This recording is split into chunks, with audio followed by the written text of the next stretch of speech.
A war of 6 years has finally been put to an end. The communist state of Arstotzka and the neighboring country of Kolechia are now in peace. They both claim they're half of the border town of Greston, and a new border checkpoint has been made. All that is missing is an inspector.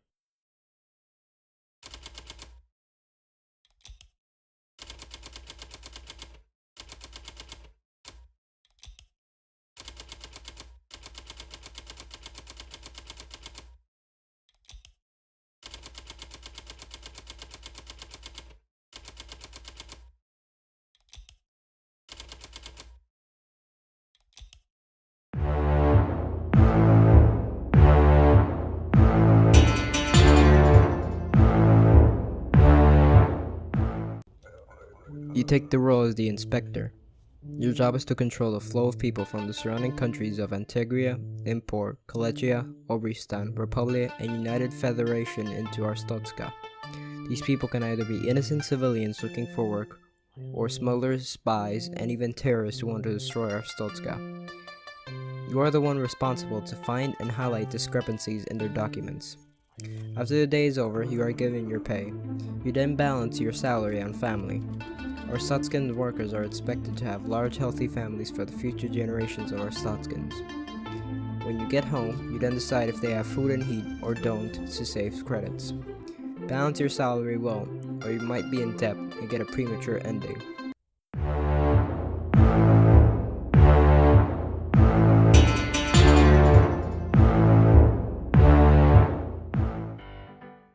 Papers, Please has different endings.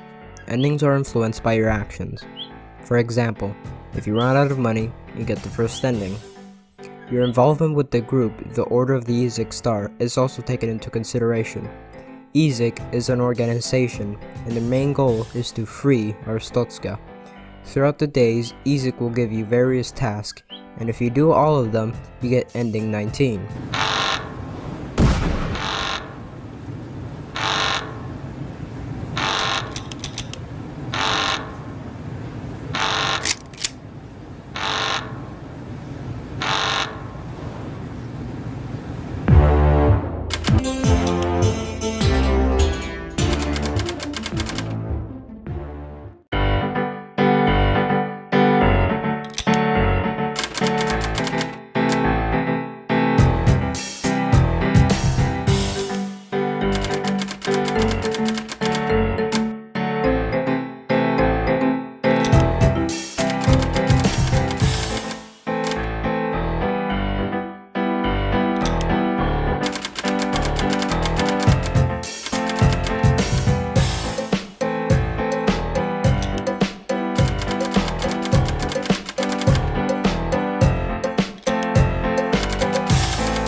But if you do none of the Izek's task and stay loyal to Arstotzka, you get ending 20.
some endings are different.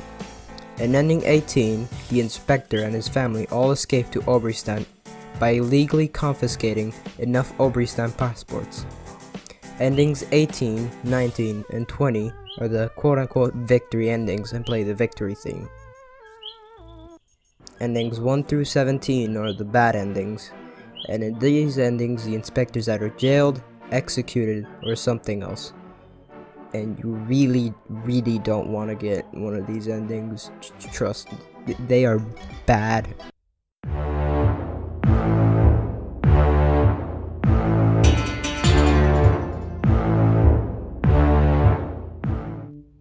Papers, Please was created by Lucas Pope, who was a former developer for Naughty Dog and worked on the Uncharted series. He then left Naughty Dog in around 2010, and that was when Uncharted 2 was released. And he then moved with his wife Keiko to Saitama, Japan. No, not that Saitama. No. Just that's such a bad joke. No. Just stop. Stop. No. This Saitama. Fuck it. From his experience of moving from country to country, he was fascinated by the theme of immigration and passport inspectors. You can kind of know where this is going. He said they have a specific thing that they're doing, and they're just doing it over and over again. He thought this thing that could be considered tense and repetitive could be made into a game, and thus Papers, Please was born. Papers, Please was released in August 8, 2013, and the logo was this. And the password for Arstotzka was the same. It's really weird now. It's honestly weird. The setting in Papers, Please is that of the issues of West and East Germany and Soviet Russia. They correspond to East and West Dresden, whoop-de-doo, and Arstotzka being communist. After release, Papers, Please had a really good reception and stellar reviews, and has sold 1.8 million copies. To put that into consideration, that is more than the original 1993 Doom, which has 1.1 million copies. I gotta give it to you, that's a lot. That's a lot. Also, Papers, Please isn't the only game Lucas Pope made. He isn't a one-hit wonder. His most recent project is Return of Obra Dinn. I don't know how to pronounce that. Believe it or not, Papers, Please has a spin-off game. You heard me right. It's called The Republia Times, and you play as the editor-in-chief of the Republia Times. And your job is to select which articles to put on the newspaper and make Republia look good. It's weird, and it's a flash game. And it was made in 48 hours. And I don't know how to play it at all. I'm confused. Now, Papers, Please is awards. There is a lot. There's a lot.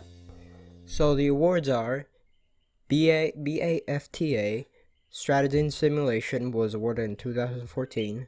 The New Yorker gave it the best game of 2013. Wired best game of 2013. Forbes Top Indie Game of 2013, Ars Technica Best Game of 2013, Destructoid Best Game of 2013, and Best Story of 2013, Indie Game Insider Best Mechanics 2013. I think there are more. I think there are a lot fucking more. That's all. That's the ones I could find right now, and it looks like there's a shit ton more. Point is, it has a lot of awards. That's all I'm saying.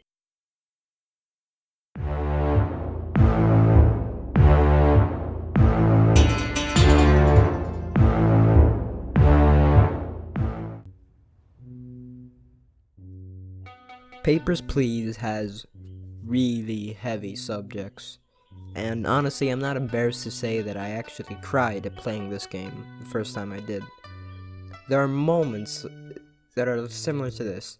You'd have to decide, do you reject a person who desperately needs a surgery, a life-saving surgery in Arstotzka because it's not available anywhere else? Or do you deny them because their documents are expired and it's your job to do so? It's devastating. Passport inspectors in real life have to go through this. Well, not all the time, but you get my point. This game really likes to put you in these scenarios, and sometimes if you do the moral thing, the morally correct thing, sometimes you get a token of that person's country as a thank you to your kindness. This game just really tests you. Papers, Please is just one amazing game. Glory to Arstotzka.